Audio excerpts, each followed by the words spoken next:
Oh, goody. Alright, what's going on everybody? Zombies here again, and today we're back with another Marvel Snap video. So today I wanted to talk a little bit about speed. We've had a few days now to get to know this card, try it out, see how it goes, and I've got some decks together here for him, as well as some general thoughts on if this is a card worth picking up. Now going into Speed's release, I was not impressed with this card. I didn't think it would be a bad card, but I think Speed's biggest flaw is that he simply is not very exciting. And ultimately, after having some time to play with him and watch others do the same, I don't think my conclusion has really changed there. He's not a bad card, but he's a boring card. And I think to the average player, being boring is actually a bit more offensive than being bad. A really good example of this, I think, is next week's release in Hulkling. I don't expect Hulkling to be that good of a card. But what I do think Hulkling is going to be good at is providing people with a really fun experience. Players typically like varied outcomes in card games. They prevent things from getting stagnant and stale. And it's one of the reasons I think we've seen such a overwhelmingly positive reception to the Season Pass card Kate Bishop. Because with the variety of the arrows she generates, she isn't playing out the same every time you get her down on the field. And I think Hulkling falls into a similar basket there, where you'll get really bad outcomes sometimes with getting the Infinite copied or an Agatha copied. But on the flip side, sometimes you'll get really crazy things for him to copy, like Leader or Galactus or Doctor Doom.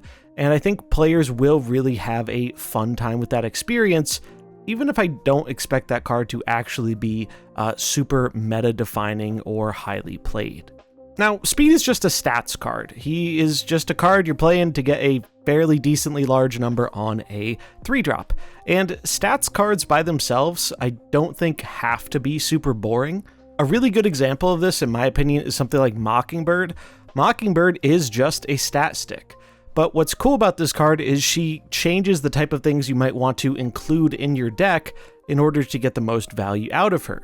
I'm a big fan of cards like Squirrel Girl and Mysterio, so one of the things I really liked about Mockingbird was she gave me a really good payoff for playing cards I really liked but didn't have a whole lot of reason to play in many of my decks.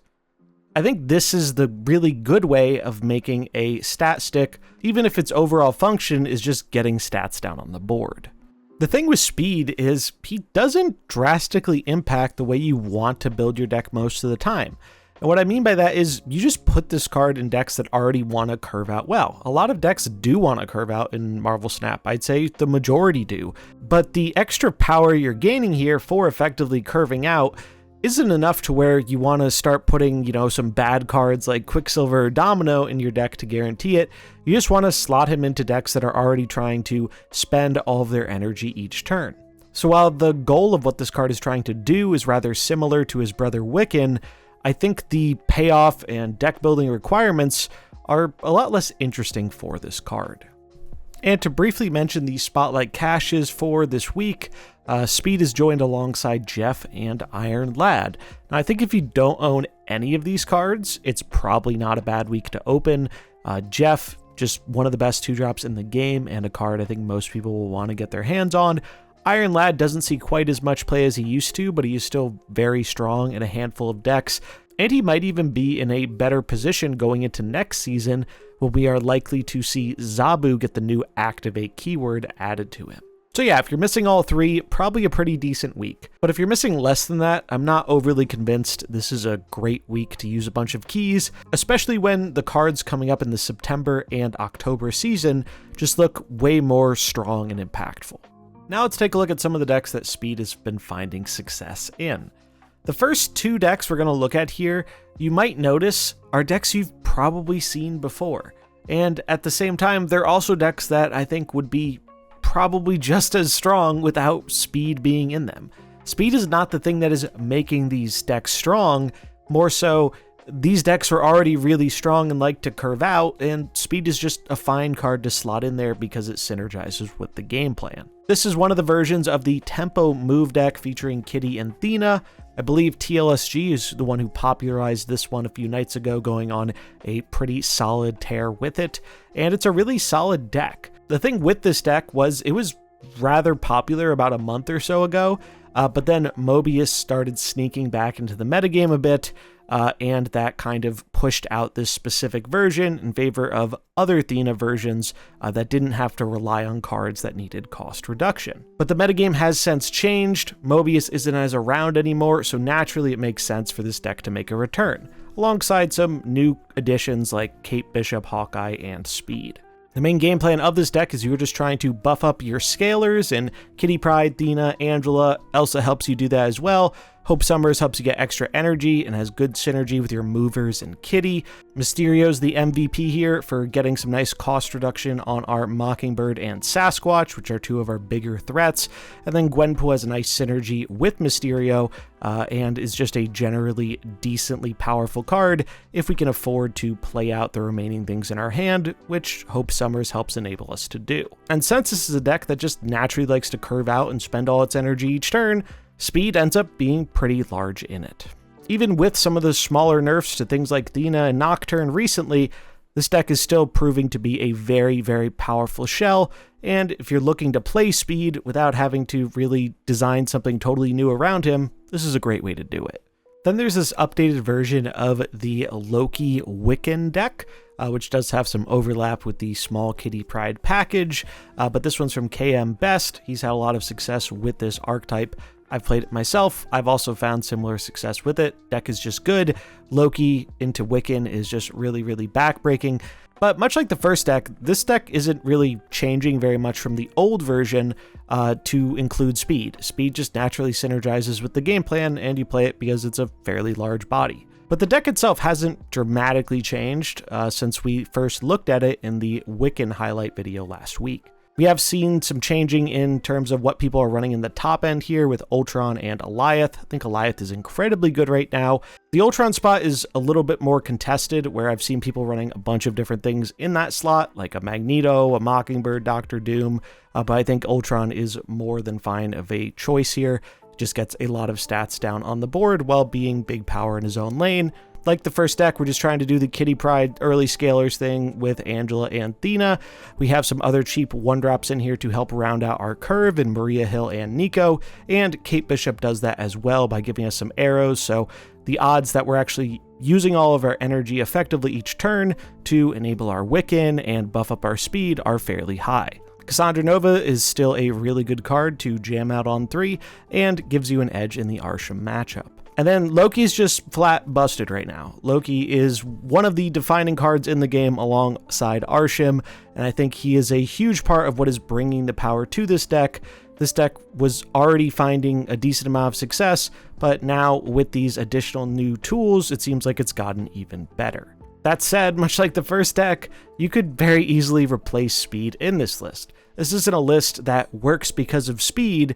It's a list that works in a way where Speed gets a benefit from it, but is not actually core to the game plan of the deck and what it's trying to do. And I think in general, that's the best way to sum up Speed as a card. It's not bad at all. It's actually pretty good in the right deck, but it doesn't really influence how you want to build that deck in a very interesting way. And the last two decks we're going to have here, I think, are a bit less strong compared to the first initial two, but they are, I think, more fun ways and unique ways of utilizing the card.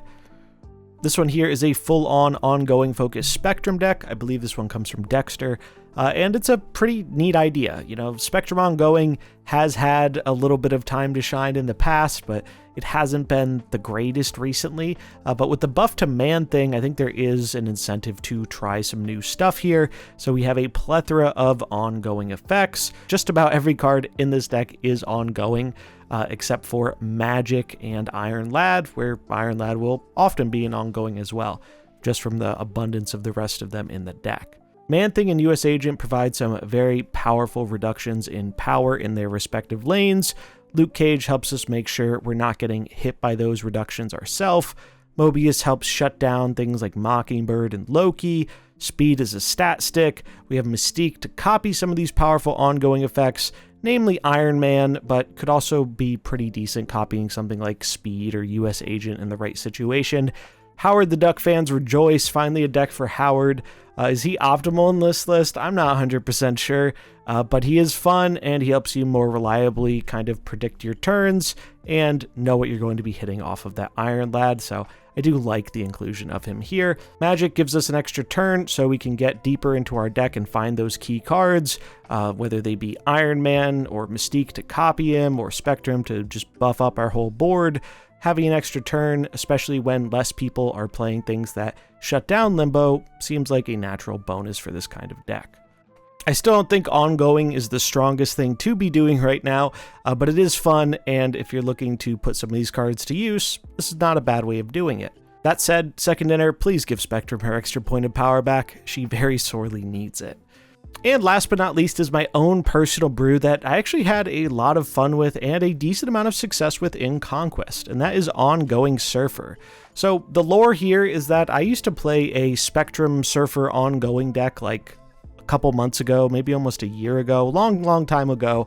I experimented with this Surfer Ongoing deck and had a lot of fun with it. The main purpose of it was trying to get value out of Jean Grey at the time, who was a card I really liked but didn't really have a successful home. And I was able to actually make her work fairly well in this style of deck. So I thought with the addition of speed, I would revisit it. I didn't actually think it was going to be super good, and I'm not saying it is super good, but it was a lot more playable than I thought it would be. And with Surfer, normally you'd think that speed wouldn't be as good because Surfer floats mana more often than other decks, but I was pleasantly surprised by how decently large he ended up being most games. That said, I also think you could very easily replace him with something like the Punisher, which is also true for the previous Ongoing deck. These are not decks where you need to buy speed to play them. Speed is a card that feels very replaceable. This deck was super sweet though. My favorite thing about it is stacking some of these ongoing cards together in ways that make it awkward for your opponent. So stacking Jean and Goose together can be very strong in that it limits the big things your opponent can play, as if they have anything cheaper that can go into the Jean lane, they just are unable to play those cards that cost 4, 5, or 6.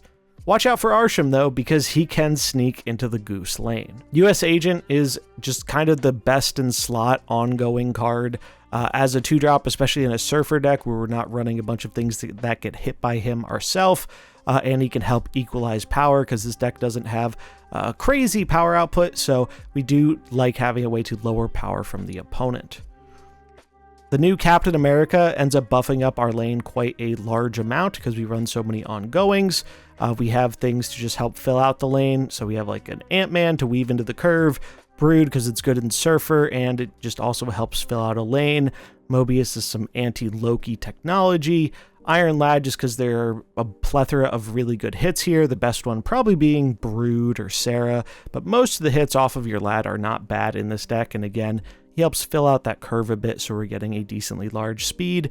And then Sarah, I wasn't initially going to run Sarah in this deck. I used to run Iron Man here, also used to fit in Spectrum, but I've actually really enjoyed Sarah in being able to help you get out a bunch of 3-drops on the final turn of the game. And with Spectrum not being the most powerful thing around, I didn't really miss dropping her from this deck. So yeah, another one that's just more for fun than anything, but I was pleasantly surprised how it did end up holding its own in Conquest.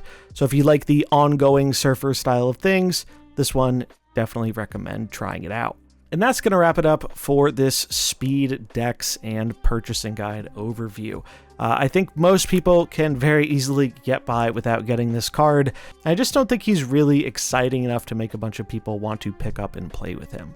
Even though he's by no means a bad card. Like, he's actually fine, if not good, on stats. But I think the fact that he is so replaceable by a bunch of the other fairly powerful 3-drop cost stuff in the game right now means that he is a fairly easy skip for most players, especially when we have really strong cards upcoming in the next 2 months. That's going to wrap it up for this one, though. I hope you enjoyed it. Let me know what you think about Speed in the comments below. Did you pick him up? Did you pass on him? Did you find any neat decks for him that I didn't feature here? I'd love to hear it. Deck codes will be in the description as well. But that's going to wrap it up for this one. I hope you enjoyed it. If you did, remember to like and subscribe, and I'll catch you in the next one. Peace.